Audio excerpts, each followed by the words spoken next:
ये आप ऐसे समझें कि जितनी थर्ड सेमेस्टर है मेरा, तो जो भी लेक्चर है मैं इसी प्ले लिस्ट के अंदर डाल देता हूँ डेट के साथ।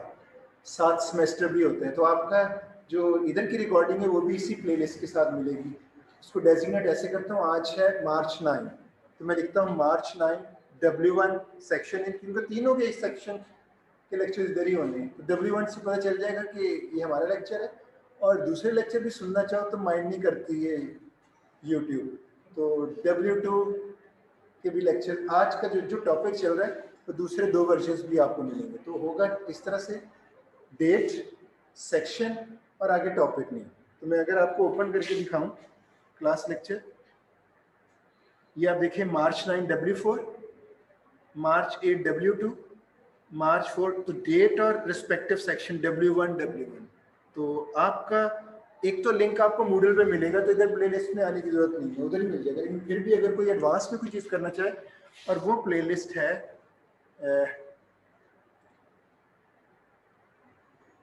ये वाली, ये मेरी अपनी यानी ऑनरशिप के साथ है, और इसमें अभी आप ये फर्स्ट लेक्चर हम कर रहे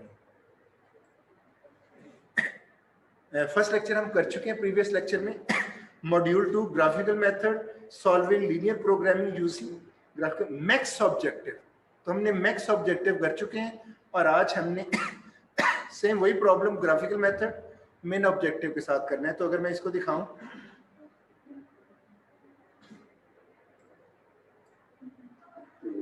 ये इस तरह का प्रॉब्लम आपको, ये कॉम्प्रीहेंशन के साथ सारा। तो आज का लेक्चर इसके ऊपर है। अगर कोई आप YouTube पे जाके चेक करना चाहें तो आप चेक कर सकते हैं, और ये लिंक इधर अवेलेबल है, ये वाला। तो आप सीधा मूडल पे जाएं, आपको पूरी हिस्ट्री मिलेगी।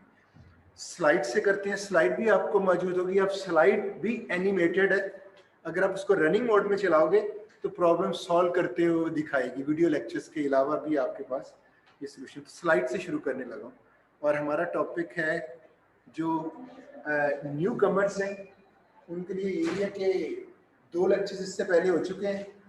W1 दोनों के दोनों यूट्यूब के ऊपर पड़े हैं, आप उसका लिंक भी मूडल के ऊपर पड़ा है। तो प्रीवियस वीक में दोनों लेक्चर्स अगर आप वीडियो लेक्चर्स सुनने के कंफर्टेबल होंगे, उसके बाद भी अगर प्रॉब्लम है ऑफिस आवर्स में आप आ जाएं, ऑफिस में मुझसे डिस्कस कर सकते हैं, ये फैसिलिटी भी आपको अवेलेबल है। और ऑफिस आवर्स जो मैंने लिखे हैं, अगर उसके अलावा भी किसी टाइम आए, मैं अगर अवेलेबल हूँ, तो मैं ऐसे नहीं कहूँगा कि ऑफिस आवर्स में तो फ्री होना चाहिए, तो आप किसी टाइम पे भी डिस्कशन के लिए आ सकते हैं। फर्स्ट 2 लेक्चर्स आप जरूर सुन के हैं, नेक्स्ट लेक्चर में जो न्यू कमर्स हैं, तो कुछ बातें 60% रिपीट होंगी। यानी ये क्या है, 60% इस लेक्चर के अंदर ही वो मटेरियल होगा जो मैं उनको बता रहा हूँ, वो आपके लिए भी अंडरस्टैंडेबल होगा। और मैं नहीं समझता कि स्टूडेंट्स जो नए आए हैं उनको भी प्रॉब्लम होगा, वो क्वेश्चन कर सकते हैं अगर कोई समझ नहीं आएगी तो थोड़ा सा रिपीट भी हो सकता है, ऐसा कोई इशू नहीं। ये आपके पास मिनिमाइजेशन आप समझ लें, बल्कि स्टार्ट भी इधर से लेते हैं। वैसे लेट ज्वाइन क्यों किया, पूछने में क्या है? तो इसमें तो 3 सेक्शन है, और तीनों मैं पढ़ा रहा हूँ, उसके एड ड्रॉप क्या लगेगा? अच्छा, चेंज कीजिए। अच्छा, सबसे पहले मैं आपको, चले मैं माइंड में यही रखता हूँ कि पहला लेक्चर ही ले रहा हूँ, लेकिन फिर भी इतना भी नहीं होगा, कुछ चीज़ें ज़ाहिर है आज ये टॉपिक को ख़त्म करने और तीनों सेक्शंस को इसी तरह लेके जा रहा है, तो अगर आगे पीछे होगा तो मुझे मुश्किल हो जाएगी। ये आपके सामने कुछ मैथमेटिक्स है, तो इस मैथमेटिक्स में 2 कंपोनेंट्स में इसको डिवाइड किया जा सकता है। तो बताएगा एक कंपोनेंट इसका क्या है जो पहले अटेंड कर चुके हैं, एक ये लाइन है और कुछ और है, इनके प्रॉपर नेम है। ये ब्लॉक ऐसा जो न्यू कमर्स है, ऐसी इक्वेशन जिसमें मैक्स या मिन का वर्ड आए तो वो ऑब्जेक्टिव फंक्शन होता है। और दूसरा आपके पास कंस्ट्रेंट्स यानी इनइक्वालिटीज, आप अगर गौर करें, greater than, less than, greater than, inequalities के साथ, और ये दोनों ग्रेटर देन इक्वल टू, ये पूरे सेट को क्या कहते हैं? कंस्ट्रेंट्स। अगर किसी भी बुक में इंटरनेट पे इस तरह की मैथमेटिक्स नजर आए जिसमें एक लाइन ऑब्जेक्टिव फंक्शन हो मैक्स मिन के साथ और दूसरी इनइक्वालिटीज हो, तो समझ लें ये ऑपरेशन रिसर्च का पार्ट है। और इस एज ए होल इन दोनों को लीनियर प्रोग्रामिंग मॉडल कहते हैं। और हम इस सब्जेक्ट में क्या सीखने जा रहे हैं? Linear programming. तो प्रीवियस लेक्चर में मैंने बता दिया था, न्यू स्टूडेंट्स को फिर बता देता हूँ। आपने कोई प्रॉब्लम को सॉल्व करने किसी मैथमेटिकल वे में, किसी टेक्निक के साथ, एक तो होता है आप सीधा कंप्यूटर पे बैठते हैं, प्रॉब्लम स्टेटमेंट टीचर की असाइनमेंट और आप सॉल्व कर लेते हो, वो इनएफिशिएंट प्रोग्रामिंग होती है। आप प्रॉब्लम स्टेटमेंट से जो उसका मॉडल बनाओगे, ये मैथमेटिक्स किसी टेक्निक के साथ करोगे, वो एफिशिएंट मेथड है। और हम इसमें कौन सी टेक्निक यूज कर रहे हैं? Linear programming. तो ये लीनियर प्रोग्रामिंग मॉडल है। तो इसको कोई भी आपको प्रॉब्लम स्टेटमेंट दी जाए जो लीनियर प्रोग्रामिंग से हो सकती है, तो उसके दो स्टेप्स हैं। प्रॉब्लम स्टेटमेंट से पहले उसका मॉडल बनाएंगे, ये जो बना हुआ है। तो मैंने एज्यूम कर लिया ये ऑलरेडी मैंने बना के दिया आपको, इसको मैंने सीक्वेंस में नेक्स्ट रख लिया। ये बनाना भी सिखाऊंगा, ये मैथमेटिक्स कैसे बनी है। प्रॉब्लम स्टेटमेंट से ये मॉडल बनाएंगे भी। अभी सिर्फ इतना है कि ये मॉडल बना हुआ है, नेक्स्ट काम क्या होगा? इसको सॉल्व करना। और सॉल्व करना किसको कहते हैं? आपके इस प्रॉब्लम के अंदर 2 वेरिएबल्स नजर आ रहे हैं आपको, x1 x2। तो आपने उनकी वैल्यूज फाइंड आउट करनी है। अगर मैं कहूँ इसका सोल्यूशन क्या है, आप कहोगे x1 और x2 की वैल्यूज। तो इसको सॉल्व करने लगे, यानी x1 और x2 की वैल्यूज ढूंढने लगे। एक मेथड हमने प्रीवियस लेक्चर में कर लिया था कि कौन सा x1 और x2 का कौन सा पेयर इस मॉडल का सोल्यूशन होगा। जो स्टूडेंट पहले डिस्कस स्टडी कर चुके हैं, ये लेक्चर ज्वाइन कर चुके हैं, x1 और x2 की कौन सी वैल्यूज हैं जो इसका सोल्यूशन होगा इस मॉडल का। आपने प्रीवियस लेक्चर में नहीं, इनफाइनाइट अभी मैंने कहा सोल्यूशन की डेफिनेशन क्या है, यानी x1 और x2 की कोई वैल्यूज होंगी, कोई पेयर बने मिलेगा हमें, वो पेयर जिसमें ये सारी तीनों की तीनों कंस्टेंट सेटिस्फाई हो रही है। मसलन हम x1 और ये 200 और ये 300 ले लें। अगर ये 200 और 300 तीनों कंस्टेंट्स को, इनइक्वालिटीज को सेटिस्फाई कर रहा है, इट मींस ये 300 और 200 और 300 इसका सोल्यूशन है। तो इस तरह इसके सोल्यूशन निकलेंगे इनफाइनाइट।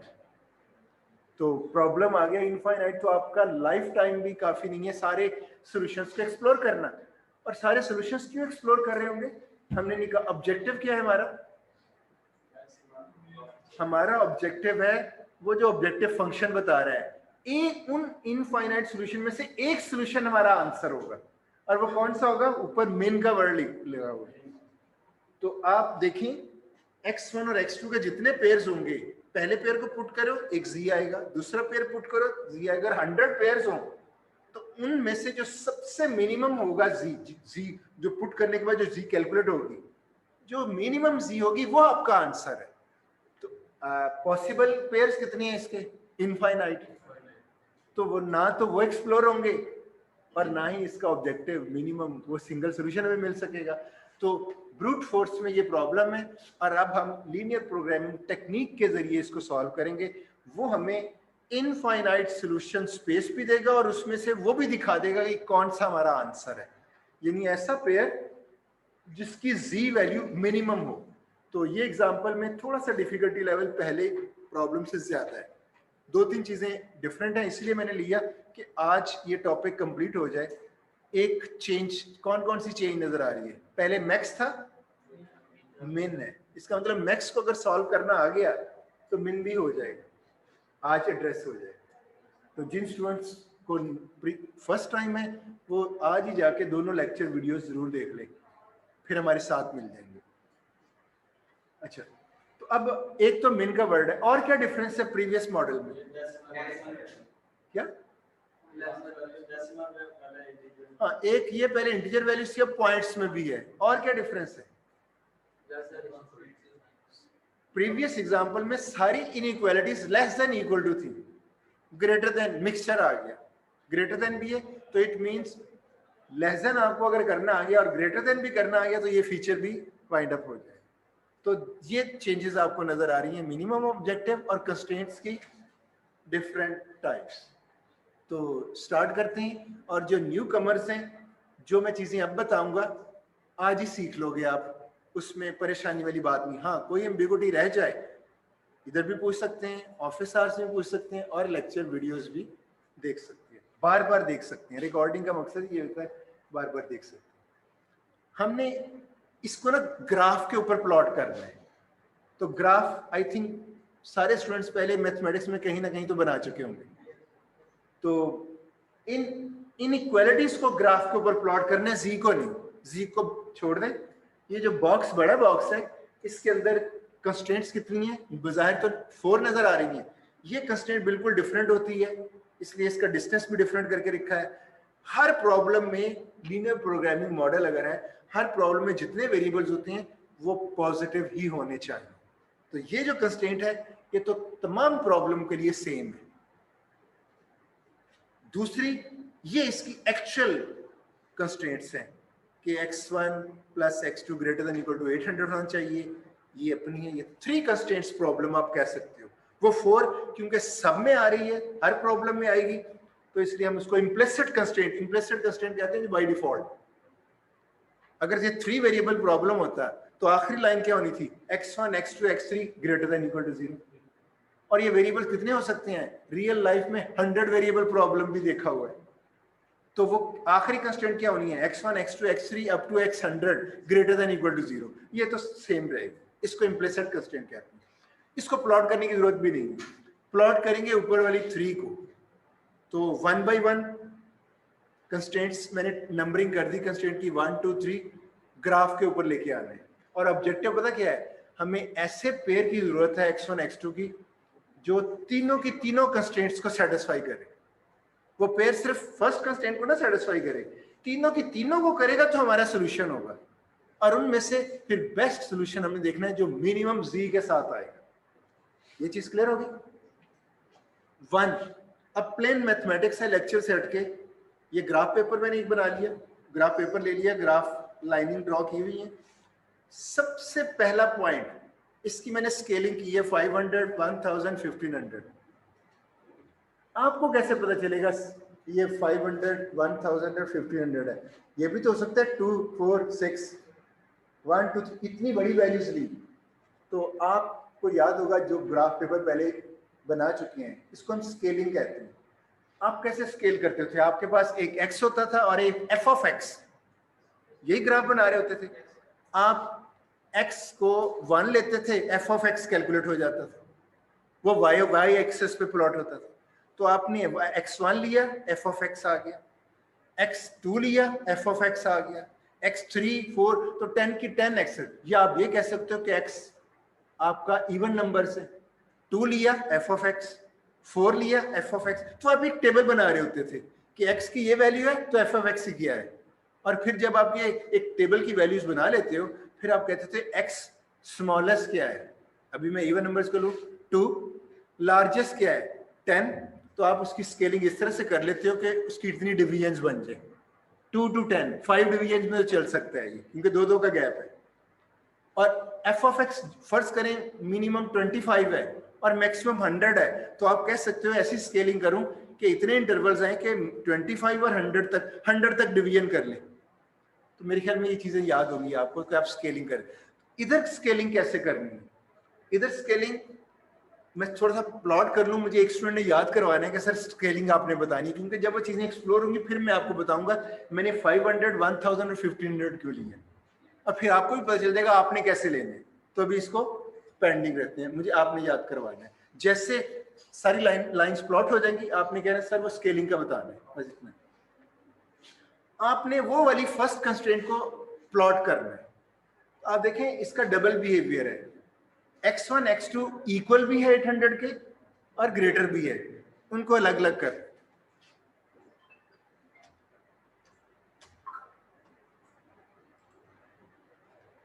ये एक इक्वल, और ये फर्स्ट कंस्ट्रेंट है, अभी सेकंड थर्ड मैंने इसके बाद लेनी है। फर्स्ट कंस्ट्रेंट को ग्राफ के ऊपर लेके आना, और ग्राफ के ऊपर लेके आने की सबसे पहले इक्वल को लेके आते हैं। इक्वल आपको पता है ये स्ट्रेट लाइन की इक्वेशन है, ये आपको स्ट्रेट लाइन देगी। तो देखते हैं स्ट्रेट लाइन कैसे प्लॉट होती है। इक्वल को ले लिया मैंने। आपको x1 2 पॉइंट्स चाहिए, अगर ग्राफ के ऊपर 2 पॉइंट्स मिल जाए तो लाइन ड्रॉ हो सकती है। उन 2 पॉइंट्स को ज्वाइन करने स्ट्रेट लाइन बन जाएगी। वो 2 पॉइंट्स कैसे लेंगे? एक x1 को आप खुद सपोज करें, दूसरा आपको ये इक्वेशन दे देगी, एक पॉइंट ऐसे मिल जाएगा। और उसमें आसान मेथड पता क्या है? x1 को 0 सपोज करें, आपको इंटरसेप्ट जो है ना वो उससे मिल जाएगा। x1 को 0 पुट करें, इक्वेशन से x2 मिल जाएगा। देखते हैं ये पॉइंट कैसे आते हैं। x1 0, मैंने कहा हमें इसी लाइन का एक पॉइंट चाहिए, इस लाइन पे 2 पॉइंट्स निकालने हैं। तो वो पॉइंट है या तो x1 अब खुद से कोई भी सपोज करने, एक आपने सपोज करने, दूसरा ये देगा, वो दोनों जो पेयर होंगे वो आपको एक पॉइंट होगा इसी लाइन का। तो लाइन को ड्रॉ करने के लिए ये रूल है कि एक वेरिएबल की वैल्यू आप सपोज करो, दूसरी वेरिएबल इधर निकलेगी, वो दोनों वैल्यूज मिलके एक पॉइंट बन जाएगा, प्लॉट कर सकते। तो उसमें इजीएस्ट मेथड क्या है कि x1 को 0 ले लो, x2 निकलेगा तो 0, वो आपको एक पॉइंट मिल जाएगा। और अगर आप 0 नहीं लेना चाह रहे तो x1 अदर देन 0 भी ले सकते हो। और स्केलिंग आपको पता है 500, 1000, 1500, तो x1 को 200 ले लो, x2 खुद ही दे देगा, ऐसे भी पॉइंट कोई इशू नहीं है, बन सकता है। तो आसान मेथड ये है, x1 को 0 लेते हैं और देखते हैं x2 क्या है। तो मैंने x1 सपोज किया 0 और उसी इक्वेशन को लिया, 0 प्लेस कर दिया, x2 क्या निकलेगा? 800। और आपको पेयर क्या मिला? x1 0 आपने सपोज किया था, x2 800 मिला, तो आपको पेयर मिला 0 800। ये आपका पॉइंट है। इसको जब प्लॉट करोगे तो 0 800 क्या है? ये आफ्टरनून की क्लास है तो अक्सर लोग नींद आनी शुरू हो गई है, मुझे कुछ साइंस, तो दोपहर के बाद कुछ खा पी लें तो नींद आती है। पढ़ना तो है और ये पूरे सेमेस्टर में ये 2 o'clock ही रहनी है ये स्लॉट। तो जब इस क्लास में आए करें तो मुंह हाथ धो लिया करें, और अगर क्लास के अंदर भी नींद आ रही हो तो बाहर जाएं। वो आपका 1 मिनट मुंह धोना पूरे लेक्चर के लिए जबरदस्त होगा। और ये मुंह धोने की जो ऑफर है ये सिर्फ बॉयज के लिए है, ठीक है? अगर फीमेल को कहीं नींद आ रही हो, ये मैं W2 सेक्शन में बहुत ज्यादा फीमेल्स है, तो उन्हें मैंने कहा आपको नींद आ रही हो तो बर्दाश्त करें, मुंह धोने नहीं जाए। वो अगर वापस आएंगे तो मैं पूछूंगा कि आप कौन है, ठीक है ना? तो मुझे प्रॉब्लम हो जाएगी, ये मेरी क्लास के स्टूडेंट ही नहीं माइंड तो नहीं करते फीमेल। अच्छा, वो ये मैंने इसलिए जोक बताई कि चलो जब आप हंसते हो ना, नींद का एलिमेंट खत्म हो जाता है 5 मिनट के लिए। वो इसलिए कि आपका बॉडी, आपको नींद पता क्यों आती है? आप एक स्टेट के अंदर हो, मैथमेटिक्स के कहती है, आपका बॉडी टेम्परेचर एक मेंटेन हो जाता है, तो फिर आपको वो नींद आने लगी। आप बॉडी टेम्परेचर चेंज करो, कुछ लोग वॉक करके चेंज करते हैं, कुछ लोग मुंह धो के चेंज करते हैं, कुछ लोग जोक के साथ, जैसी थोड़ा सा आपकी माइंड स्टेट चेंज हुई तो टेम्परेचर जैसे चेंज हुआ, हाँ सबसे रिलायबल मुंह धोने वाली ऑप्शन है, वो काफी देर तक नींद का एलिमेंट कंट्रोल होता है।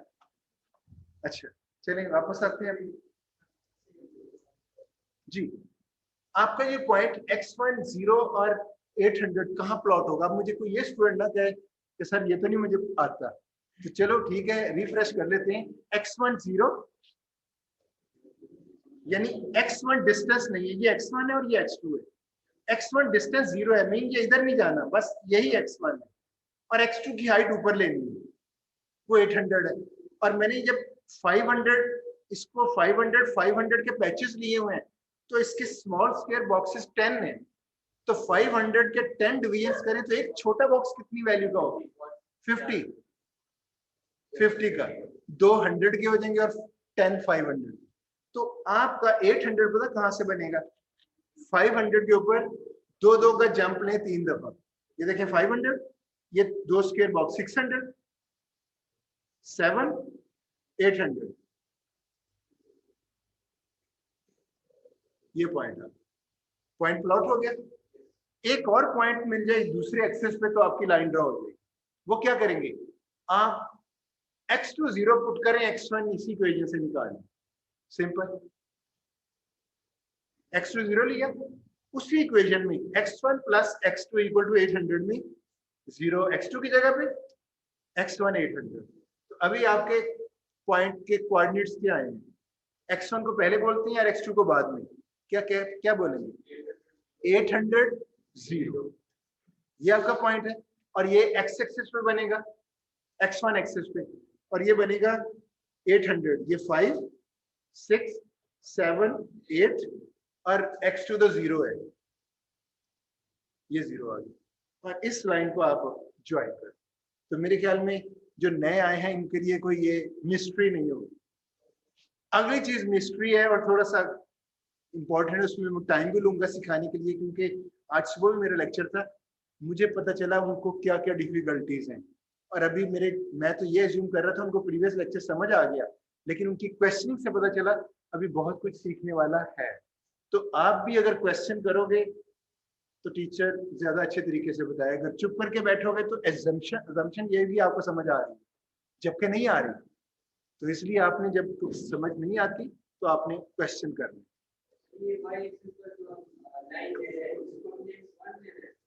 ये x2 और ये x1, आप जो y एक्सेस है वो x2 है, यानी जो y है वो x2 है, और जो x है वो x1 है। नॉर्मली पता क्या, दो डायरेक्शंस हैं, कोई भी नाम रख सकते हैं, x y पहले आप यूज करें, मैंने दो वेरिएबल है, एक को x1 और एक को x2, तो आप नीचे x2 लेके ऊपर x1 कर सकते हो, कोई इशू नहीं। तो नॉर्मली क्या होता है, x एक्सेस पहले माइंड में आता है, y एक्सेस बाद में आता है, तो इसलिए ऑर्डर x1 पहले ले लें और x2 बाद, कॉमन सेंस ये कहती है, अदरवाइज आप आपकी अपनी चॉइस। अच्छा, अभी पता क्या, हमने सिर्फ इसको प्लॉट किया, ये एक को, इसका दूसरा बिहेवियर ग्रेटर देन भी रहता है, ये वाला। अब पता क्या है, हमने ये पता क्या, अभी तक हमने ये लिखा है, ये जो लाइन के ऊपर पॉइंट्स है ना, इस लाइन के ऊपर, मतलब मैं ये पॉइंट ले लेता हूँ, ये वाला पॉइंट, इस पॉइंट को पता क्या कहेंगे, कितने बॉक्सेस हैं, 1 2 3, 300, और ये क्या 500। ये जो पॉइंट है ये सेटिस्फाई कर रहा है। लाइन के ऊपर जितने भी पॉइंट्स हैं, लाइन बनाने का मकसद ये है हमें ऐसे सॉल्यूशंस पेयर मिल गए हैं जो उस इक्वालिटी को होल्ड कर रहे हैं। हमें ऐसे सॉल्यूशन पेयर, वो कैसे, लाइन के ऊपर जो पॉइंट है उसको पकड़ो, उधर इक्वालिटी में पुट करो, सेटिस्फाई करेगा। और हम क्या करना चाह रहे थे, ऐसे सॉल्यूशन सेट लेना चाह रहे हैं जो इस कंस्ट्रेंट को सेटिस्फाई करे, और अभी सिर्फ इक्वालिटी को एक्सप्लोर किया है, ग्रेटर देन को करना है। Point clear. अब ग्रेटर देन को पता क्या है, इस ग्रेटर देन में ये बताना है, ये जो लाइन है, लाइन के नीचे वाला रीजन, ये वाला रीजन है बिलो द लाइन, और लाइन के ऊपर ये पूरा का पूरा ये रीजन, इन दोनों में से कोई एक रीजन है जो इस ग्रेटर देन को सेटिस्फाई कर रहा है, एक रीजन है दोनों में।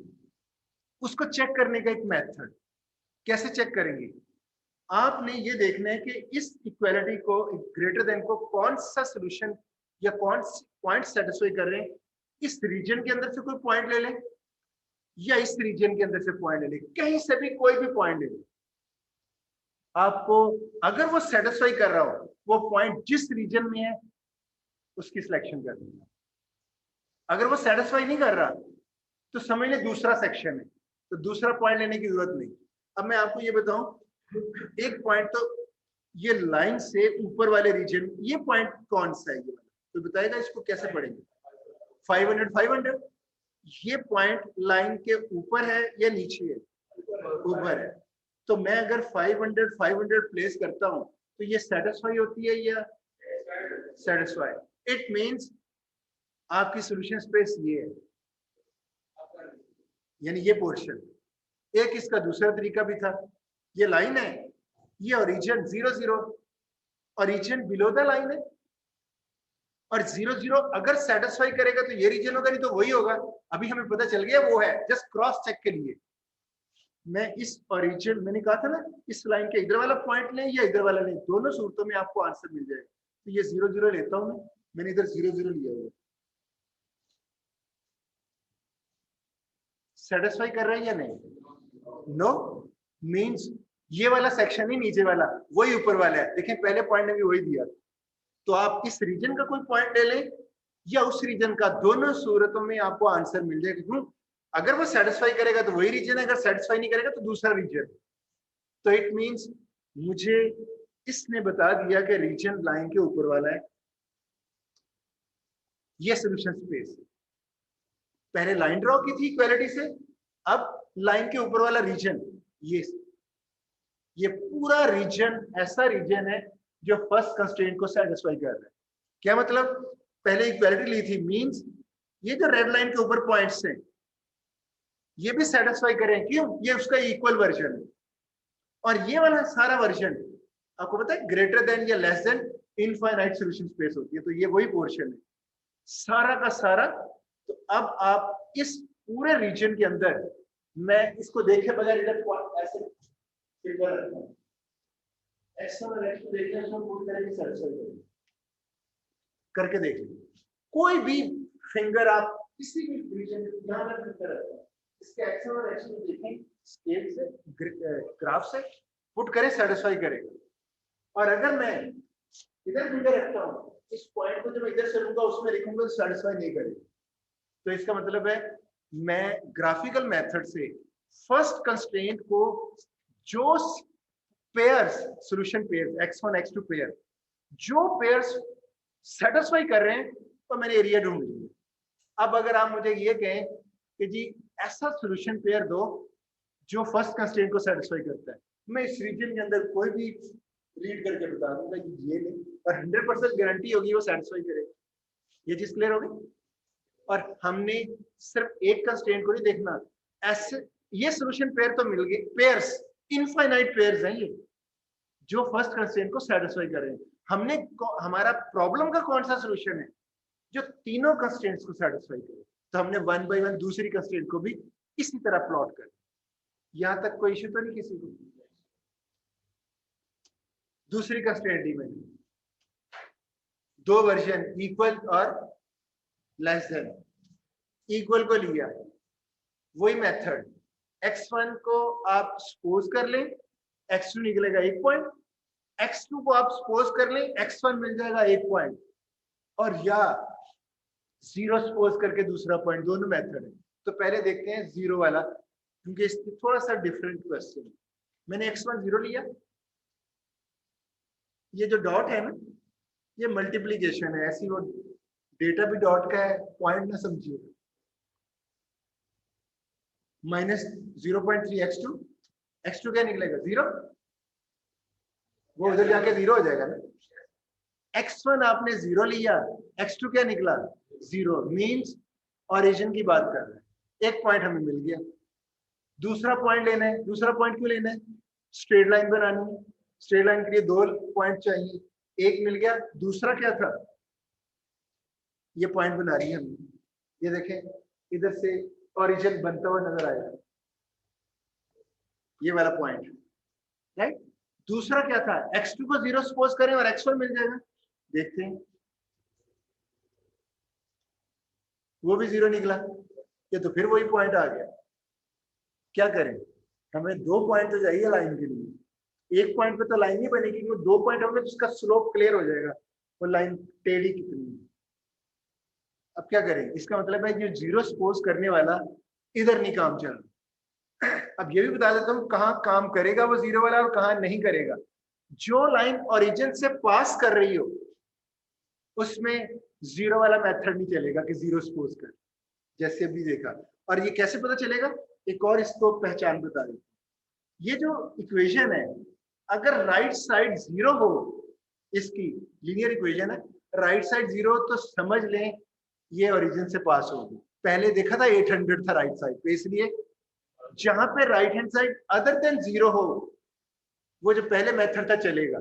x1 0 सपोज करें, x2 निकल आएगा 1 पॉइंट, x2 0 लें, x1 निकल आएगा दूसरा पॉइंट, लाइन ड्रॉ हो जाएगी। लेकिन अगर राइट हैंड साइड 0 हो तो फिर समझ लें फिर ऐसा नहीं होगा। अब आपने क्या करना है इस केस में, अब आपने x1 सपोज करना है अदर देन 0। तो माइंड में क्या आता है, क्या सपोज करना पसंद करेंगे? आपने जब सपोज करना है ना, स्केलिंग अभी हमने नहीं की, लेकिन थोड़ा सा पता है फिगर्स हंड्रेड्स में है। ये ग्रेड देखिए 500 यहाँ तक 3000 तो होगा, ये भी 3000 तक जा रहा है। तो आपके जो नंबर गेम है वो 0 से 3000 तक है। यानी आपने x1 को 1 सपोज नहीं करना, क्योंकि यहाँ तो पिक्चर स्मॉल स्केल 50 का है, तो ये तो गैस हो जाएगा। अच्छा, सपोज क्या करना है, कुछ भी कर सकते हैं, मैं आपको बाद में बताऊंगा कि कुछ भी कर सकते हैं। जो मैंने सपोज किया पहले उसको देख लेते हैं, फिर आप कहेंगे सर ये तो आपने लिया, ये तो नहीं बात सही, तो मैं आप वाला पॉइंट भी लेके आपको बता दूंगा। तो अभी मैं प्रॉब्लम समझ आ गया कि क्या है। एक पॉइंट आ चुका है ओरिजिन, दूसरे पॉइंट में इश्यू है, तो सिर्फ दूसरा पॉइंट ही ढूंढेंगे। तो मैक्स वन को 500, आपने 500 कहा था, रीजनेबल है। 1000 ले लें, 500 ले लें, 1200 ले लें, 1500 ले लें, 2000 ले लें, 1 2 3 वाली गेम नहीं। सपोज किया, उसी में पुट करना है आपने। 0.21 डिवाइड बाय 100 हो जाएगा, पॉइंट को हटा दें, राइट। मैंने सारी कैलकुलेशन इधर ही की है ताकि कैलकुलेटर पे करना ना पड़े, दिखा सकूं। नीचे जो 100 है उसके 2 जीरो उसके साथ कैंसिल आउट हो जाएंगे। 21 को 5 से मल्टीप्लाई करें, 0.3 उसका नीचे ले जाएं, आम सी कैलकुलेशन है 350। तो मेरे ख्याल में कोई स्टूडेंट ऐसा नहीं होगा जो कहे कि ये क्या हो रहा है, एक वैल्यू पुट की है 500, बाकी x2 कैलकुलेट कर लीजिए। आप जो भी मेथड अडॉप्ट करें, कैलकुलेटर लें, जो भी करें। ये पॉइंट को पढ़ेंगे कैसे, 500 350, पहले x1 को फिर x2। तो ये हमारे पास पॉइंट दूसरा क्या है, 500 300, ये प्लेस किया। एक ओरिजिन था, लाइन बन गई, 2 पॉइंट आ जाए तो लाइन बन जाती है। अब आपका क्वेश्चन कि कुछ और सपोज करते तो कहीं लाइन और तो नहीं चेंज तो नहीं हो जाएगी, उसको जस्टिफाई कर लेते हैं। ऑनलाइन कितने स्टूडेंट्स हैं जरा देख लें, 10, इतने ज्यादा नहीं है, क्योंकि मैं बोर्ड पे आके बताना चाहूँ। चलो उनको बाद, पहले आपको बताता हूँ, फिर ऑनलाइन वालों को आगे बताता हूँ।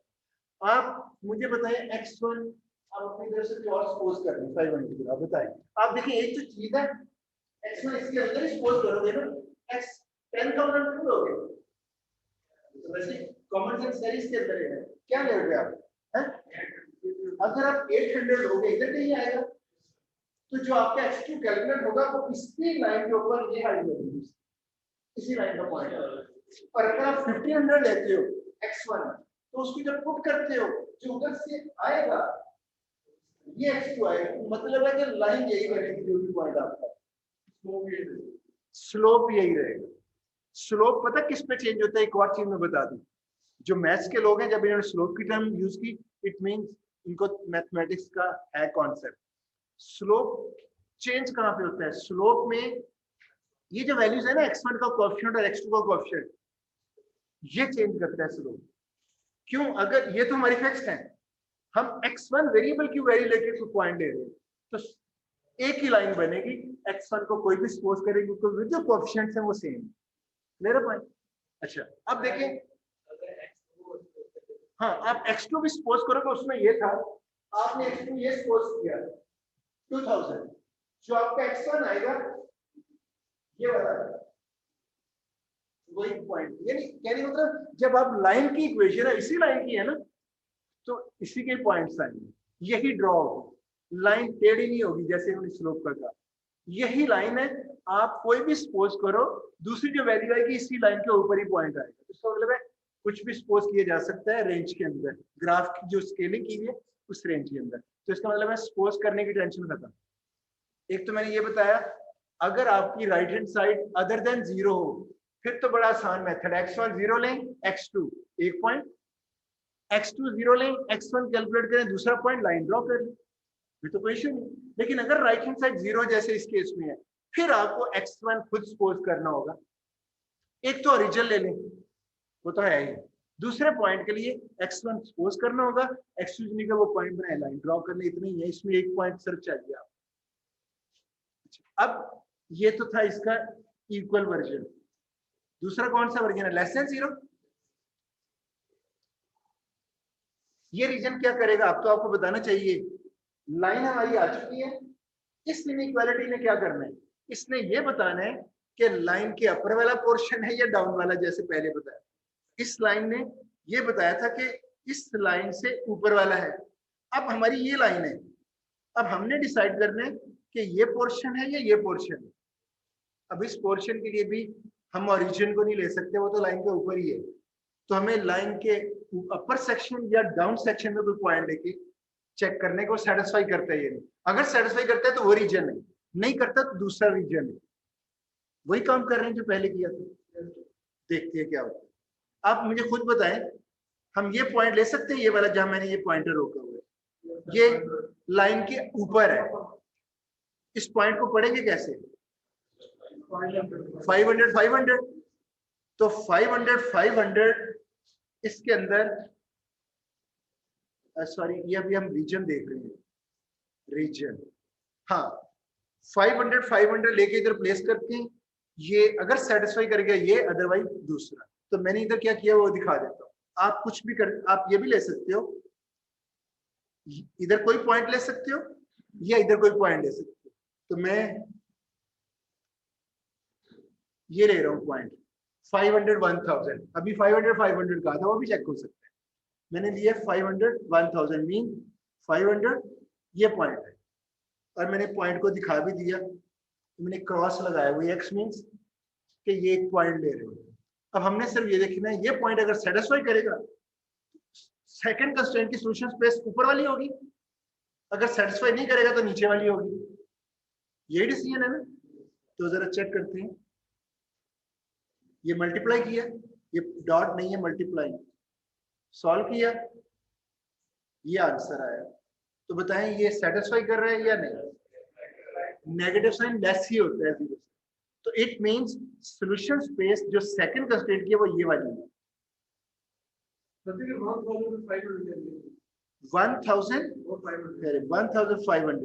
सेटिस्फाई नहीं करेगा, वो आप टेस्ट कर सकते हो। क्यों?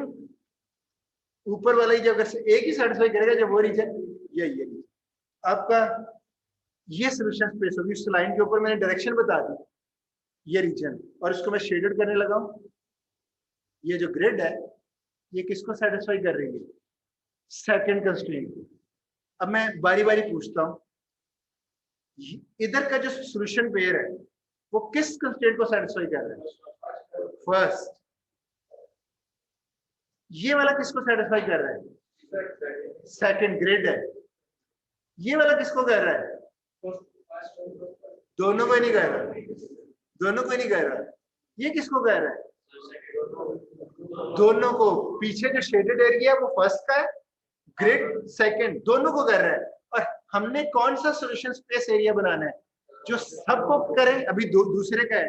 इट मींस ये स्किप हो जाएगा, ये भी स्किप हो जाएगा। ये सॉल्यूशन स्पेस दोनों को कॉमन रीजन। पॉइंट क्लियर हुआ? तो हम ग्रेजुअली मैं कह सकता हूं ये जो रीजन है इसका कोई भी पॉइंट ले लें, वो जो पेयर होगा वो फर्स्ट को भी सेटिस्फाई करेगा और सेकंड को भी। थर्ड लेके आना है, क्योंकि हमारा सॉल्यूशन कौन सा होगा जो तीनों को सेटिस्फाई करेगा। अभी एक रहता है, एक कंस्ट्रेंट रहता है, वो भी दो वर्जन, और ये भी राइट हैंड साइड 0 है। इसका मतलब एक तो ओरिजिन होगा और एक खुद से आपने x1 ट्रांसपोज करके x2 निकाला।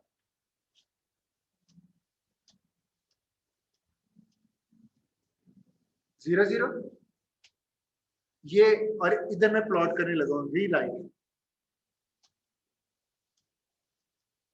0, ये एक पॉइंट है।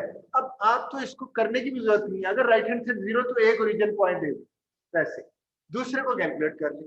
ये तो मैंने ऐसे करके दिखाया कैलकुलेट, अदरवाइज कैलकुलेट की जरूरत नहीं है। राइट हैंड साइड 0 है तो ओरिजिन ऑफ पॉइंट है उसका। दूसरा लेते हैं, x1 को क्या सपोज कर रहा हूं? 500। कैलकुलेशन हो जाएगी ना?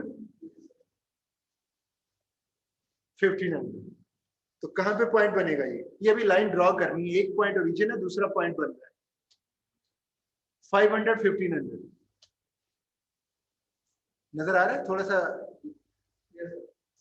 कलर स्कीम थोड़ी सी अजीब सी है। ये वाला पॉइंट, इन दोनों को ओरिजिन और इसको मिला दें, क्योंकि अभी हम लाइन प्लॉट कर रहे हैं। ये लाइन। अब अगला काम क्या होगा, उसकी इनइक्वालिटी को टेस्ट करना है, ग्रेटर देन 0। और इसके लिए वही मेथड कि इस सेक्शन, ये जो लाइन है, सॉल्यूशन स्पेस इधर है या इधर है, बिलो और अबव, ये चेक करना है हमने। तो मैंने क्या पॉइंट लिया, कोई भी ले सकते हो, मैंने वो बता दिया, कोई भी पॉइंट ले सकते हो। मैंने लिया है 500 1000, वही पहले वाला, ये पॉइंट बनेगा। और ये लाइन के नीचे है, जरा देखते हैं ये सेटिस्फाई करता है या नहीं। उसी के प्लेस किए, सेटिस्फाइड, इट मींस लाइन के नीचे वाला सॉल्यूशन स्पेस एरिया, ये वाला, और नीचे पूरे पॉजिटिव क्वाड्रेंट में है शेडेड एरिया, लाइन के पूरे ये, बल्कि ना सिर्फ इधर है, बल्कि ये लाइन तो इधर इन्फिनिटी तक जा रही है नीचे, ये सारा रीजन है। वो हम क्यों नहीं ले रहे, हमारी इम्प्लिसिट कंस्ट्रेंट थी लास्ट पे, मैंने कहा था x1 x2 greater than equal to 0, उसको भी होल्ड करवाना है, इसलिए हम पॉजिटिव क्वाड्रेंट के अंदर ही रह रहे। तो मैंने इसलिए उतनी शेडेड किया रीजन कि लाइन के नीचे जो पॉजिटिव क्वाड्रेंट वाला है। और कॉमन रीजन देखने, ये पेयर्स किसको सेटिस्फाई कर रहे हैं, कंस्ट्रेंट 3, ये थर्ड अभी, ये किसको कर रहे हैं, किसी को भी नहीं, ये 1 और 2 माइंड में रखें, और ये 3 है, ये 3 वाला रीजन ये बन रहा है, ये और ये कॉमन रीजन। अब मैं कॉन्फिडेंट हूं कि मैंने प्रॉब्लम को 50% सॉल्व कर लिया। क्या मैं वो सॉल्यूशन स्पेस निकालने में कामयाब हो गया हूं? ऑल पॉसिबल सॉल्यूशन जो इस मॉडल का सॉल्यूशन थे, और डेफिनेशन क्या थी, जो तीनों कंस्ट्रेंट को सेटिस्फाई करे। तो ये जो पेयर्स हैं, आप इनमें से किसी भी पेयर के ऊपर किसी भी जगह रीजन के अंदर फिंगर रखें, जो पेयर मिलेगा तीनों कंस्ट्रेंट को सेटिस्फाई करे। हम देखकर आए अभी। और अगर आप इस रीजन से बाहर कोई पॉइंट दोगे, हो सकता है दूसरी कंस्ट्रेंट को सेटिस्फाई कर रहा हो, क्योंकि मुझे पता है कौन सा रीजन रिमूव कर दिया, लेकिन तीनों को साइमल्टेनियसली करेगा। तो ये रीजन है जो 3 कंस्ट्रेंट्स को सेटिस्फाई करता है। क्या अभी तक जो मैंने किया अंडरस्टैंडेबल है? अब हमने ऑल पॉसिबल सॉल्यूशन ढूंढ लिए। अब ऑब्जेक्टिव हमारा है मिनिमम का, मिनिमम। इस इनफाइनाइट में मैंने कहा अगर हम ये मेथड ना चूज करते तो इतने सॉल्यूशंस तो वैसे माइंड में लेके नहीं आ सकते थे जो तीनों को सेटिस्फाई। कितना मुश्किल होता, हम पेयर एक लेते, कंस्ट्रेंट में लगाते, 2 को सेटिस्फाई करते, 1 को ना, फिर दूसरा, फिर तीसरा। पूरी लाइफ भी कम थी इस सॉल्यूशन स्पेस को सामने लाने के लिए, जो कि मैथमेटिक्स ने ग्राफ के जरिए करके दिखा दिया। कम से कम मैथमेटिक्स इतनी पावरफुल है कि जो काम आप मेंटल स्किल से नहीं कर सकते थे, ये इनफाइनाइट सॉल्यूशन, ये इसने कर दिया। मैं इतना कॉन्फिडेंट हूं, आपको बता सकता हूं कौन कौन से सॉल्यूशन, कौन कौन से पेयर जिसके सॉल्यूशन है। गिनना शुरू करो, 1 2 3 4 5, इसके अंदर रहूंगा सारे सेटिस्फाई करें। और कितनी जल्दी, सिर्फ ये कि फिंगर रखें, पेयर कैलकुलेट कर, सॉफ्टवेयर बनाया हुआ तो वो ऐसे भी उठा, इनफाइनाइट होंगे। अब अगला काम क्या था, पहले ये प्रॉब्लम था उस इनफाइनाइट में से मिनिमम ढूंढना मुश्किल था। इसमें मिनिमम क्या होगा, ये जो भी शेप बन रही है, इसके जो कॉर्नर्स है ना, वहां उनमें से कोई एक ऑप्टिमल। प्रीवियस लेक्चर जिन्होंने देखा सुना है, उसमें क्लोज्ड रीजन मिलता था, इसमें क्लोज्ड रीजन नहीं है। ये रीजन कॉर्नर पता किसको कहते हैं, जो 2 लाइनों को ज्वाइन करें। तो ये देखें, एक ये कॉर्नर है, ये कॉर्नर, 2 कॉर्नर तो हैं। इस साइड पे कॉर्नर नहीं है क्योंकि ऐसी एक्सपेंडेड है, इनफाइनाइट, अनबाउंडेड, नीचे से बाउंडेड है। तो अभी पहले मैं डिफिकल्टी लेवल की तरफ बाद में आऊंगा। इन 2 निचले कॉर्नर पॉइंट में से एक आपका आंसर, यानी पहले क्या था, इन कॉर्नर पॉइंट से पहले कितने सॉल्यूशंस थे, इनफाइनाइट, ये सारा शेडेड एरिया, यही था ना। और अब हमने मैथमेटिक्स में कितनी पावर है कि वो जो ऑप्टिमल है वो फाइनाइट वे में नजर आ रहे हैं। सिर्फ 2 है कैंडिडेट्स, उनमें से कोई एक है। लास्ट जो एग्जांपल हमने की थी प्रीवियस लेक्चर में, उसने कितने कॉर्नर पॉइंट्स थे, 6। वेरी गुड, इसका मतलब है स्टूडेंट याद रखते हैं, 6 कॉर्नर पॉइंट, कहाँ इनफाइनाइट और कहाँ 6 पे आ गए। 6 में तो आसानी से बताया जा सकता। तो अगर ये क्लोज रीजन हो तो उन सारे पॉइंट्स को पता क्या करने, जी आपके पास है ना ऑब्जेक्टिव फंक्शन मेन, उस जी के अंदर ये पेयर पुट करें, जी कैलकुलेट हो जाएगा। जरा देखते हैं ये पॉइंट अगर कैलकुलेट करें तो x1 क्या है 6, तो 2 और 200 और 600 को इधर पुट कर दें, जी क्या निकलेगा 600।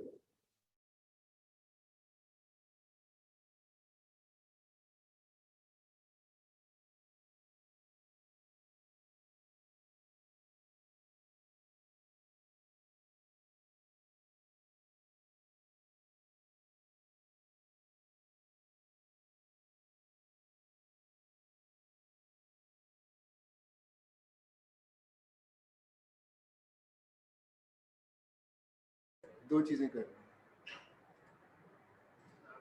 अब पता नहीं कितनी देर से वो डिस्कनेक्टेड था। चलो क्या है, सॉरी रिकॉर्डिंग क्या है, नहीं ऑन ही है, रिकॉर्डिंग रिकॉर्डिंग डिफॉल्ट सेटिंग इन्होंने की हुई है। अच्छा अब देखें आपका एक पॉइंट तो ये है, इस पॉइंट को आप इधर प्लेस करें तो आपको जी आ जाएगी। दूसरा पॉइंट भी देखते हैं, कॉर्नर पॉइंट,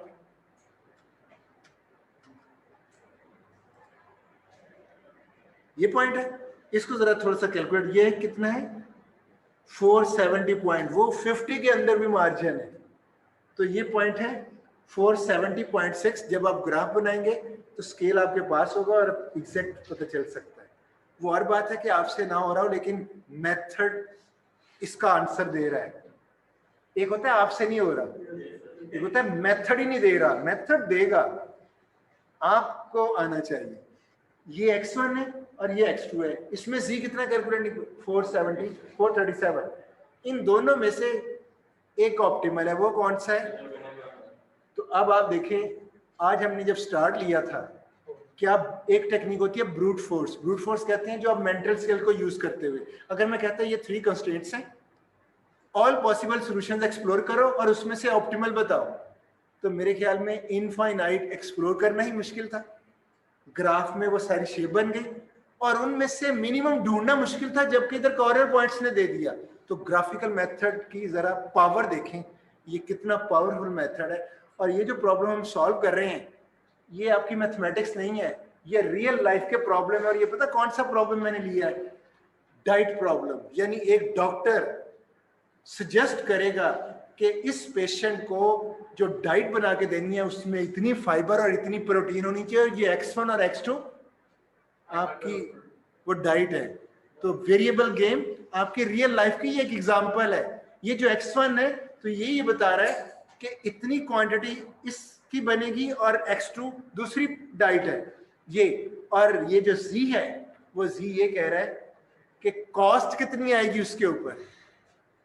तो अभी हमने पता क्या किया, आपके पास अब अगर आप ऑप्टिमल पे ना पहुंचते, हिट एंड ट्रायल से डाइट बना रहे होते, तो हो सकता है हमें बहुत ज्यादा कॉस्ट पे करनी पड़ती। डाइट की रिक्वायरमेंट पता क्या होती है, आपने जो भी डाइट बनानी है आपको सिर्फ उसमें फाइबर और प्रोटीन चाहिए कि इतनी होनी चाहिए, क्वांटिटी पे इतना नहीं होता, इतनी कंपोजिशन उसकी होनी चाहिए। तो अगर मैं ऐसी डाइट बना लूं कि जो एक्चुअल जितनी क्वांटिटी मुझे चाहिए उस प्रॉपर फाइबर और डाइट प्रोटीन की, उतनी ही डाइट बनाऊं और ऑप्टिमल आंसर वो सॉल्यूशन दूं जिसकी कॉस्ट मिनिमम हो। ऑब्जेक्टिव पता क्या है अचीव किया, अगर ये डाइट बल्क में बहुत ज्यादा बनानी हो तो अगर आप ऑप्टिमाइजेशन या लीनियर प्रोग्रामिंग को यूज ना करें तो आप बहुत ज्यादा कॉस्ट पे करेंगे। और ये लीनियर प्रोग्रामिंग में आपको क्या फायदा दे रही है, आप मिनिमम कॉस्ट डाइट बना रहे हैं और क्लेम पता क्या है, इससे कम कॉस्ट में ये बन ही नहीं सकता। और ये बहुत बड़ा क्लेम है, मैथमेटिशियन अगर ये क्लेम कर दे कि मैंने ऐसा सॉल्यूशन दे दिया इससे मिनिमम हो ही नहीं सकता, और मिनिमम सॉल्यूशन क्या है x1 470.6, 0.6 भी बताया, 0.5 नहीं कहा, 0.6, उसकी एक्यूरेसी देखें 329.4, ये x1 और x2 का पेयर है जो कि कोई डाइट होगी, और कॉस्ट कितनी अगर डॉलर में है 437.64 डॉलर। और जो प्रीवियस एग्जांपल में मैंने प्रॉब्लम दिया था उसमें भी हमने मैक्सिमम निकाला था। वो एक कंपनी प्रोडक्ट बना रही है पेंट 2 टाइप्स के, तो वो पता क्या दे रहे हैं, वो कंपनी को मैक्सिमम प्रॉफिट दे रहे हैं। तो ये ग्राफ देखें और इसकी पावर देखें कि एक इंडस्ट्रियल प्रॉब्लम चाइना हमसे क्यों आगे है। और आपने देखा होगा चाइना जो प्रोडक्ट हमें बेचता है वो बहुत चीप रेट पे बेचता है। वो ऑप्टिमाइजेशन को यूज कर रहा होता है लीनियर प्रोग्रामिंग। वो जब प्रोडक्ट को बनाता है ट्वाइस ही बना रहा हो तो उनकी कॉस्ट मिनिमम आ रही होती है, और अगर वो सेल आउट करेगा तो उसका एक अलग से मॉडल होगा, तो मैक्सिमम प्रॉफिट में सेल डिमांड को मेंटेन करते हुए। तो ये इंडस्ट्रियल प्रॉब्लम को भी एड्रेस कर रहे हैं। और ये लीनियर प्रोग्रामिंग यानी ये समझ लें कि जो ये आंसर दे रही है उसमें कोई 0.0001 का एरर भी नहीं है, इतनी एक्यूरेसी है। तो मैं एक प्रीवियस क्लास को एक एग्जांपल असाइनमेंट दी थी कि एक ऐसा प्रॉब्लम मॉडल देखें, ये रियल ये कहाँ टाइम बताएं कितना रहता है ताकि 50 मिनट्स बहुत टाइम है अभी हमारे पास, मैं फिर वो एग्जांपल डिस्कस कर सकता हूँ। आपकी एक प्रॉब्लम मैंने उनको दिया था, एक फ्रिज है फ्रीजर टाइप, उसके अंदर एक शॉप वाला चॉकलेट्स रखनी है उसने। अब सिर्फ लीनियर प्रोग्रामिंग को मजाक ना समझें, ये कहां कहां यूज हो सकती है वो बता रहा हूं। एक स्पेस रिक्वायरमेंट है फ्रीजर के अंदर, 2 टाइप्स की चॉकलेट है जो उसके अंदर रखनी है। उन चॉकलेट्स का साइज डिफरेंट है, इसका मतलब है वो जगह स्पेस तो लेंगी ना फ्रीजर के अंदर, और उनकी ऊपर प्रॉफिट भी डिफरेंट है। अब वो लीनियर ओआर टीम को बंदा कहते हैं मुझे सोल्यूशन दो कि मैं कितनी ए चॉकलेट खरीदूं और कितनी बी चॉकलेट खरीदूं ताकि वो फ्रीजर में उतनी क्वांटिटी आ भी जाए और मुझे डेली प्रॉफिट मैक्सिमम हो, क्योंकि ए चॉकलेट और बी चॉकलेट का प्रॉफिट डिफरेंट है। तो उसको लीनियर प्रोग्रामिंग मॉडल मैंने उनको स्टूडेंट्स को से बनवाया, यानी उनको असाइनमेंट दी थी। वो ऐसा मॉडल बनाया उतनी ही एक चॉकलेट सजेस्ट करेगा, उतनी ही बी चॉकलेट सजेस्ट करेगा जो उधर आएंगी, और प्रॉफिट मैक्सिमम आएगा, उसके अलावा कोई और सोल्यूशन है ही नहीं।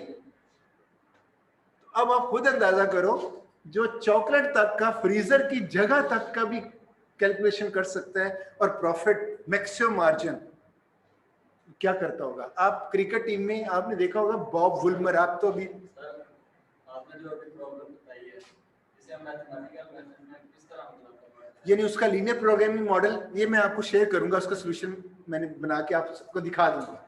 तो 4-5 मॉडल बनाए हुए, ये जो बना हुआ मॉडल ये भी बनाना सिखाऊंगा, जब सिखाऊंगा ना मॉडल ऐसे बनते हैं।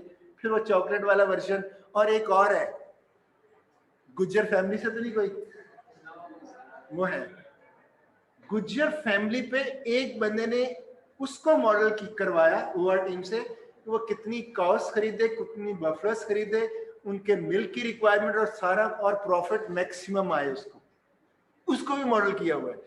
एक तो मॉडल मैंने खुद किया, मेरे घर के बाहर ना फ्लावर्स कुछ एरिया, मुझे शौक है फ्लावरिंग का, तो मैंने फ्लावर, और उधर सनलाइट नहीं आती, तो मुझे फ्लावर्स का शौक, और सनलाइट ना आए, फ्लावर्स तो आ जाते हैं तो ग्रास नहीं आती, तो फ्लावर्स लगे हों सराउंडिंग्स बेरंग हो, अच्छा नहीं लगता। तो मैंने पता किया आर्टिफिशियल ग्रास मिल जाती है, लेकिन मैंने उसकी मैथमेटिकल शेप बनाई थी, सर्कल, उसके अंदर फ्लावर, रेक्टेंगल। मैथ्स पढ़ाते हैं तो मैथमेटिकल शेप, उसमें फ्लावर सराउंडिंग्स पे कटिंग्स ही आएंगी ना। तो मैं जब मार्केट में गया, वो कारपेट जो होता है ना आर्टिफिशियल, वो बहुत कॉस्टली होता है, फीड में आता है, बहुत कॉस्टली होता है। तो मैंने जब लिया तो मैंने कहा ये तो मुझे यही नहीं पता मैंने लेना कितना है, उनको कटिंग में आ रहा है। तो मैंने कहा लीनियर प्रोग्रामिंग पढ़ाई है, यूज हो सकती है। मैंने उसको थोड़ा सा देखा तो 3 डिफरेंट मॉडल्स बन गए लीनियर प्रोग्रामिंग। उससे मैंने सोल्यूशन लेके, उधर कारपेट में पता क्या मिलता है, लेंथ और विड्थ, तो मैंने उतना ही कारपेट खरीदा जितनी मुझे जरूरत थी। वो जो साइड्स की कटिंग है वो तो आनी थी, क्योंकि एक मॉडल नहीं था, तो साइड की थोड़ी सी कटिंग वो आज भी मेरी गाड़ी के अंदर बैक सीट पे वो कटिंग्स पड़ी हैं, अदरवाइज अगर मैं लीनियर प्रोग्रामिंग यूज ना करता अच्छी खासी कॉस्ट और इतने बड़े बड़े पीस वेस्टेज में पड़े होने थे। तो एलपी जो आप मैंने कहा था, जो लोग आप मैथमेटिक्स सीख रहे हो, ये दीवार पे फेंकने वाली नहीं है। आपने डिफरेंशियल इधर और सब्जेक्ट्स भी पढ़े होंगे, डिस्क्रीट मैथ्स फला फला, कितनों को यूज किया, किसी को नहीं यूज किया आपने। लेकिन ये जो सब्जेक्ट है आपकी अपनी चॉइस है। मैं आपको बताऊंगा कि कौन से प्रॉब्लम ऑप्टिमाइजेशन प्रॉब्लम होते हैं। ये मेरा लेक्चर नंबर 2 पढ़ा हुआ है यूट्यूब के ऊपर, किन के ऊपर ऑप्टिमाइजेशन के कैंडिडेट्स है और कौन से problem optimisation problem linear programming से सॉल्व हो सकते हैं। इसके ऊपर भी मेरा एक लेक्चर आएगा, वो भी मैं आपको टिप बताऊंगा। अब आप डेली लाइफ में कोई भी प्रॉब्लम आपके सामने आए जिसमें ये हर्डल आ जाए, ऑब्जेक्टिव मैक्स और मिन का हो, या तो प्रॉफिट लेना है या कहीं खर्चा करना हो, तो समझ लें एक दफा जरूर सोचें कि इसको आपने लीनियर प्रोग्रामिंग पढ़ी है, इसको उससे सॉल्व हो सकता है या नहीं। तो अभी मैं FYP एक करवा चुका हूँ, एक एथलीट का डाइट प्लान हमने ये एक क्लास आपकी क्लास में बताया था या किसी क्लास में, तो एक और FYP इसी तरह कोई अगर इंटरेस्टेड होगा तो हम एक्सप्लोर करते रहेंगे दुनिया को। और ये समझ लें आप जो काम करते हो लीनियर ऑप्टिमाइजेशन प्रॉब्लम है, लीनियर प्रोग्रामिंग से होने वाला प्रॉब्लम है, और आप अपनी मेंटल स्किल को यूज करते हो, आप उसका वही हशर कर रहे हो जो ये रीजन वाले सोल्यूशन कर रहे हैं। ये आपको मिनिमम नहीं दे रहे। आप देखें अमेरिका ने जो अभी जितनी भी कंट्रीज हैं जिन्होंने बेस के अंदर उनकी इकोनॉमी ऊपर गई है linear programming, India linear programming को यूज करते हैं, इंडस्ट्री उनकी देखे कहाँ गई है, चाइना सारे। और मुझे भी लगता है एक क्रिकेट आज से बहुत पहले, आप शायद छोटे होते होंगे, बॉब वुलमर एक कोच था हमारा ऑस्ट्रेलियन, वो लैपटॉप लेके बैठा हुआ होता था, क्रिकेट प्लान अफरीदी खेल रहा होता था और दूसरे लोग खेल, वो लैपटॉप पे ना जितने ओवर गुजर रहे होते थे अगले ओवर्स का एस्टिमेशन कर रहा होता था। और मुझे लग रहा है कि वो कोई लीनियर प्रोग्रामर होगा, क्यों अगली टाइम लाइन पे वो कैलकुलेशन उसका लैपटॉप से, ये भी सॉफ्टवेयर इसका बन सकता है। वो और चीज है, वो तो जस्ट उनका ट्रेंड आ रहा है, हम उसके ऑप्टिमल सॉल्यूशंस को अचीव कर रहे हैं, ऑब्जेक्टिव को अचीव करना, वो ग्राफ यो कर रहे हैं, वो जो ग्राफ है वो ये देख रहे हैं इतने ओवर्स में इतना स्कोर, ये चीज ठीक है। अभी एक बड़ा इंपॉर्टेंट टॉपिक रहता है और आप इस तरह करें, अटेंडेंस इधर जो मौजूद हैं वैसे पेज एक सर्कुलेट कर दें, और जो ऑनलाइन मुझे सुन रहे हैं जूम के ऊपर उनकी नहीं, जूम के ऊपर हमें पूरी हिस्ट्री आपकी आती है, किसने कब ज्वाइन किया और कब लीव किया, ड्यूरेशन भी कैलकुलेट होके पूरी समरी में जूम से मुझे उनकी मिल जाएगी, उनकी अटेंडेंस मैं उधर से ले लूंगा, आपकी अटेंडेंस पेज पे जिन्होंने इधर लगा दी उधर ना लगाइएगा, वो ज्वाइन मैंने कहा था ना कीजिएगा, अदरवाइज मुझे दो एंट्रीज सर्चिंग 2 दफा करनी पड़ेगी। अच्छा नहीं, अभी ये मुकम्मल नहीं हुआ, अभी सबसे डिफिकल्ट लेवल अभी इसका रहता है, वो ये है कि आपका ये 2 पॉइंट्स हो सकता है, ये कैसे पता चला ये 2 पॉइंट्स है, अगर तो क्लोज रीजन है फिर तो ये मेथड चलता है कि जी में पुट करें, जो मिनिमम है वो उठा लें, लेकिन ये अनबाउंडेड रीजन है, आपको जी भी इधर प्लॉट करनी होगी, जी प्लॉट करके देखने के जी मिनिमम किधर हो रहा है, आपने मिनिमम प्रोजेक्ट आपका प्रॉब्लम है ना, तो जी उधर लाइन ड्रैग करती है, ये नीचे करती है, तो इसमें जी इधर ड्रैग करती है, इसलिए हमें वैसे भी मिल गया। अगर डी जी ऊपर ड्रैग करती है फिर क्या होगा, पहले देखते हैं, ये वीडियो लेक्चर में देखिएगा, जिन लोगों को ये पॉइंट ना समझ आए वो जरूर जाके रिकॉर्डिंग को बार बार देखें, समझ आ जाएगा। मैं सी लाइन को इधर प्लॉट करना है, ऑब्जेक्टिव फंक्शन जो था कंस्ट्रेंट्स था, सॉल्यूशन स्पेस मिल गई, और एज्यूम कर रहा हूं ये कॉर्नर पॉइंट्स हमें नहीं अभी पता, वैसे तो मैंने इधर आंसर बता दिया, वो आपको एज्यूम कर लें, हमें नहीं पता, तो हम जी लाइन से कैसे ये ऑप्टिमल सॉल्यूशन ढूंढेंगे, ये वाला, वैसे जी ले लें, जी को जब प्लॉट करना है तो क्या इश्यू आएगा, आपने देखा अभी जो लाइन आपने प्लॉट की उसके राइट हैंड साइड पे कोई वैल्यू सी 800 0 समथिंग, इधर वो राइट हैंड नहीं, लेफ्ट हैंड साइड है, जी यहां तो नहीं है वो, तो इसका मतलब जी को अगर आप कोई सपोज कर लें, यहां भी सपोजिशन है, कोई वैल्यू सपोज कर लें तो लाइन ड्रॉ हो जाएगी, तो आपने जी और ये जो सपोज कर रहे हैं ना, अगर इसको डिफरेंट, मतलब अभी मैंने 1200 सपोज किया इसमें, तो अगर आप अदर देन 1200 भी सपोज करें, फिर भी जी स्लोप उसका वही रहेगा, सिर्फ ड्रैग होगी पैरेलल। तो कोई इशू नहीं है कि मैंने 1200 लिए तो आप, मैं तो जी को प्लॉट करना चाह रहा हूं, तो मैं जी को सपोज करता हूं 1200, ठीक है। जब 1200 रिप्लेस करूंगा तो बताएं, x1 0 लेंगे दूसरा पॉइंट आ जाएगा x2, x1 0 लेंगे तो x2 आ जाएगा एक पॉइंट, x2 0 लेंगे तो दूसरा पॉइंट आ जाएगा, तो प्लेन वही कैलकुलेशन ये सारी करके रख ली है मैंने। और मैंने 0 कहा, आप अदर देन 0 भी ले सकते हो ना, तो मैंने इसमें लिया x1 1000 और x2 क्या निकला, वो भी 1000। मीन जो ये z है तो इसका एक पॉइंट है 1000। दूसरा पॉइंट भी आप ले सकते हो, x2 को सपोज कर लो, पॉइंट के बहुत वेरिएशंस हैं, x1 0 पुट करके या x1 सपोज करके कोई और सपोज, x2 0 करके या x2 को कुछ और सपोज करके, कंफ्यूजन नहीं होनी चाहिए, वो लाइन वही लाइन के ऊपर ही पॉइंट बनेगा। एक ये पॉइंट दिया, दूसरा फिर सपोज कर 1200 वही है लेकिन आप x2 सपोज करना है और x1 मिल जाएगा, 2 पॉइंट चाहिए था ना, ये मैंने डॉटेड, ये आपकी z है जिसमें मैंने 1200 सपोज किया हुआ है। और अगर मैं इस 1200 को चेंज करूंगा, कम ज्यादा करूंगा, स्लोप चेंज नहीं होगा क्योंकि x1 और x2 का कोएफिशिएंट वही है, सिर्फ वही, तो सिर्फ ये लाइन ऊपर ड्रैग करेगी या नीचे ड्रैग करेगी। अब मुझे ये बताएं, अगर मैं एक z और प्लॉट कर लूं, मुझे ये पता चल जाएगा ये z डिक्रीज किस डायरेक्शन में हो रही है। अभी मुझे ये नहीं पता इधर हो रही है इधर हो रही है, 1200 लिया, 900 करके देखते हैं, यानी z को कम करते हैं तो वो लाइन जिधर जाएगी पता चल जाएगा इधर डिक्रीज हो रही है। तो मैं 900 के साथ फिर कैलकुलेशन कर लूंगा, 900 z और उसी तरह x1 सपोज करें, x2 निकल आएगा, x2 सपोज करें x1, सीधा आंसर की तरफ चलते हैं, 1000 और x2 है 666.66, एक पॉइंट, दूसरा पॉइंट x2 सपोज करें वही 900 z के लिए, दूसरा पॉइंट ये बनेगा, ज्वाइन करें, पैरेलल लाइन ही बनेगी, क्यों 900 सिर्फ इसको नीचे लेके आया, अदरवाइज वो पैरेलल है, तो हमें पता चल गया z किधर कम हो रहा है, इधर नीचे डाउनवर्ड, तो इसका मतलब है मुझे मिनिमम z चाहिए, तो वो इन दो कॉर्नर पॉइंट्स में से कहीं ना कहीं आएगा।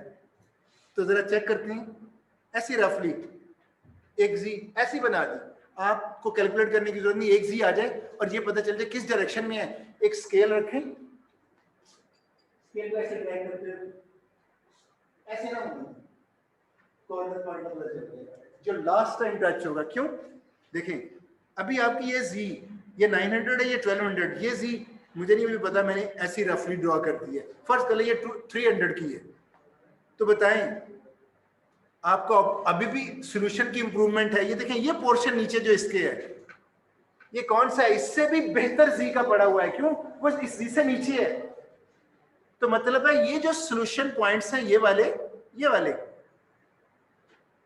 ये उस 300 z से भी अच्छे हैं।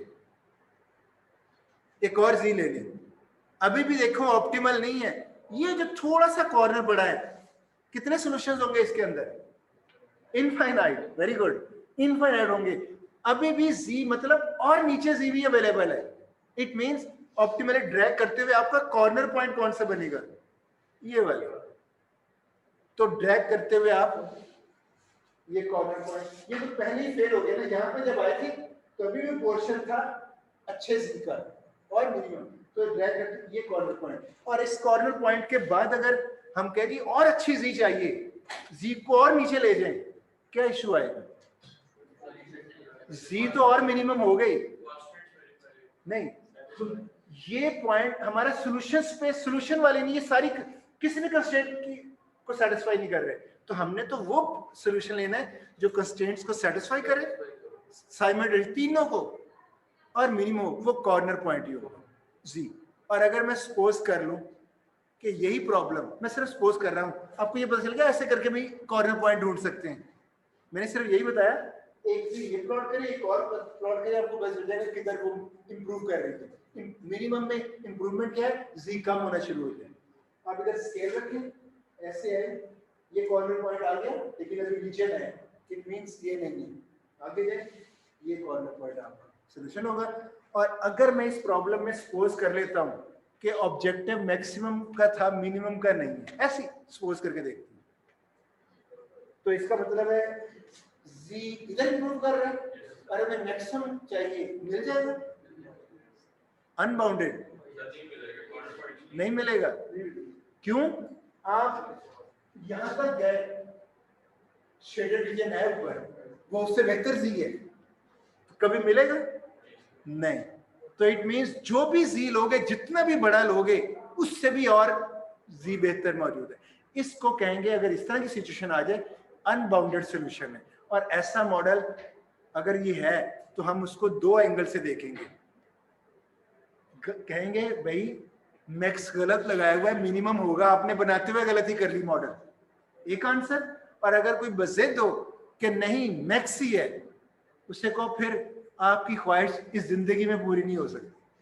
क्यों? इसका ऑप्टिमल सॉल्यूशन मिलेगा ही नहीं। जो ऑप्टिमल का मतलब है डन, इससे और बेहतर है ही नहीं। आप कोई भी सॉल्यूशन लें, मैं उससे बेहतर सॉल्यूशन अभी बता दूंगा, तो आपका ऑप्टिमल क्लेम तो खत्म।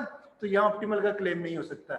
ये आपके मॉडल के स्पेशल केसेस हैं, जिसमें एक केस मैंने एड्रेस कर दिया कि आपका एक रीजन अगर अनबाउंडेड है और आपको ऑप्टिमल जी उधर से ही मिलने के चांसेस हैं, तो मिलेगा ही नहीं। आई थिंक आपने फॉलो किया होगा आज का लेक्चर जी।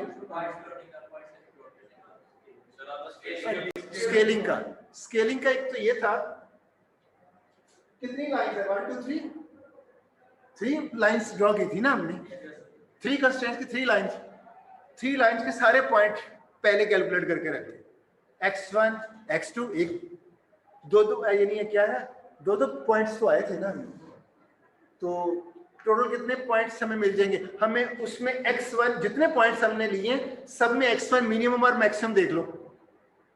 इसी तरह x2 है, मिनिमम और मैक्सिमम वो हंड्रेड्स की फिगर ही बन रही थी, उससे गैस हो जाएगा।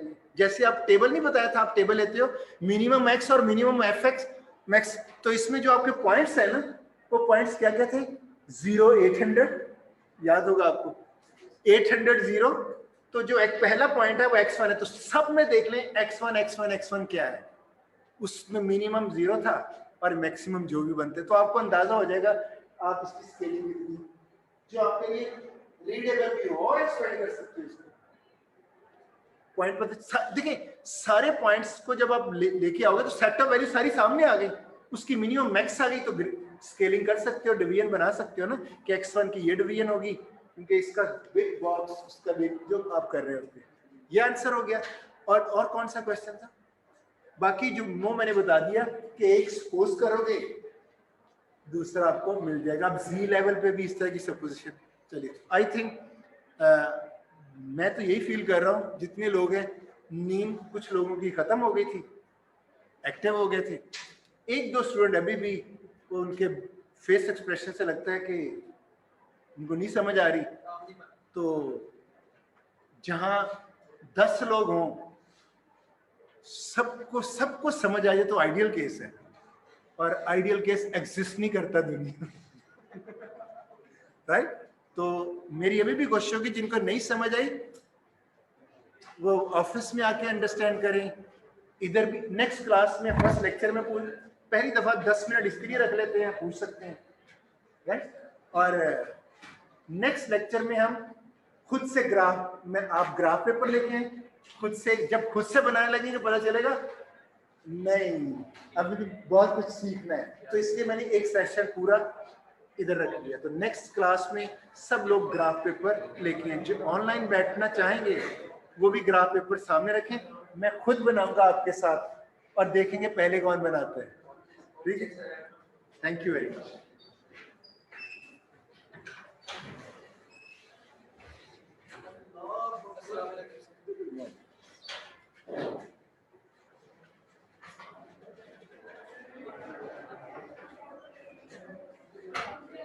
जी, जो ऑनलाइन स्टूडेंट्स हैं इनसे मैं कह रहा हूँ कि आपकी अटेंडेंस जूम से मुझे मिल जाएगी, डोंट वरी। कोई इश्यू तो नहीं है? ऑनलाइन स्टूडेंट अगर बात करना चाहते हैं? No sir. Thank you very much. No sir. Okay, अल्लाह हाफिज।